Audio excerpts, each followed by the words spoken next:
সুদূর প্রবাসে চোখে একরাশ স্বপ্ন নিয়ে আমেরিকায় পাড়ি দিয়েছিলেন জামিল লিমন ও নাহিদা বৃষ্টি। দুজনের চোখে ছিল একরাশ স্বপ্ন আর হৃদয়ে ছিল একসাথে জীবন গড়ার অঙ্গীকার। কিন্তু গত 16 এপ্রিল ফ্লোরিডার ইউনিভার্সিটি অফ সাউথ ফ্লোরিডার ক্যাম্পাস থেকে মাত্র 1 ঘন্টার ব্যবধানে রহস্যজনকভাবে নিখোঁজ হয়ে যান এ দুই বাংলাদেশি পিএইচডি শিক্ষার্থী। তাদের রঙিন স্বপ্নগুলো আজ ফ্লোরিডার ট্যাম্পা বের নোনা জলে মিশে গেছে।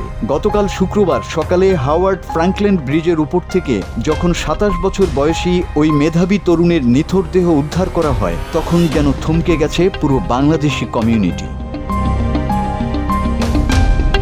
লিমনের এই রহস্যময় মৃত্যুর নেপথ্যে উঠে এসেছে অন্ধকার এক গল্প। প্রধান সন্দেহভাজন আসামি হিসাবে পুলিশ আটক করেছে লিমনেরই রুমমেট হিশাম আবু ঘারবিয়েকে। হিশামকে গ্রেপ্তারের মুহূর্তটি ছিল কোনো থ্রিলার সিনেমার মতো রুদ্ধশ্বাস। নিজেকে ঘরের ভেতর আটকে রেখে সোয়াত টিমের সাথে দীর্ঘ সংঘাতের পর অবশেষে আত্মসমর্পণ করেন তিনি। তার বিরুদ্ধে অভিযোগ নির্যাতন, গুম এবং তথ্য প্রমাণ লোপাটের।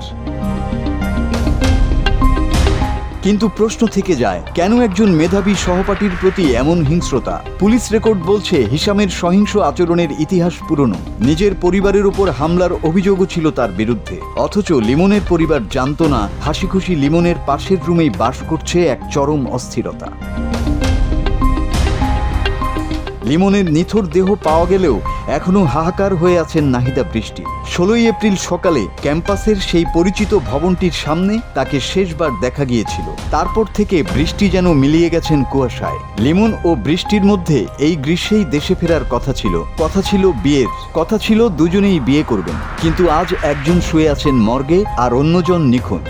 জামিল লিমনের মৃত্যুর পর সবাই যখন হাত তুলে দোয়া করছিল, আল্লাহ অন্তত নাহিদা সুলতানা বৃষ্টি যেন বেঁচে থাকে, কিন্তু না, সেই আশাটুকুও আজ নির্মমভাবে ভেঙে চুরমার হয়ে গেল।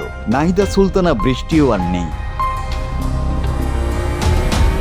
নাহিদার বড় ভাই জাহিদ জামান জানান, যুক্তরাষ্ট্রের পুলিশ তাকে ফোন করে মৃত্যুর খবর দিয়েছে। পুলিশ জানিয়েছে বাসার ভেতরে রক্তের মধ্যে পাওয়া একটি অংশের সঙ্গে নাহিদা সুলতানা বৃষ্টির ডিএনএ মিলিয়ে গেছে। তবে পূর্ণাঙ্গ দেহ উদ্ধারে তৎপরতা চলছে। লিমনের ভাই জুবাইরের কান্না ভেজা কণ্ঠ আজ বিবেককে নাড়িয়ে দিচ্ছে। তিনি বলেছেন, তার ভাই ছিল অত্যন্ত বিনয়ী ও হাসিখুশি। সেই হাসিখুশি ছেলেটি কেন আজ একটি নিথর সংখ্যা হয়ে ফিরবেন? কেন বিদেশের মাটিতে ঝরে যাবে এমন দুটি তাজা প্রাণ? ময়নাতদন্তের রিপোর্ট হয়তো মৃত্যুর কারণ জানাবে, পুলিশ হয়তো বিচার নিশ্চিত করবে, কিন্তু যে শূন্যতা তৈরি হলো লিমন আর বৃষ্টির পরিবারে, তা কি কখনো পূরণ হবে? ফ্লোরিডার নীল আকাশ আজ বিষণ্ণ শোকের চাদরে ঢাকা।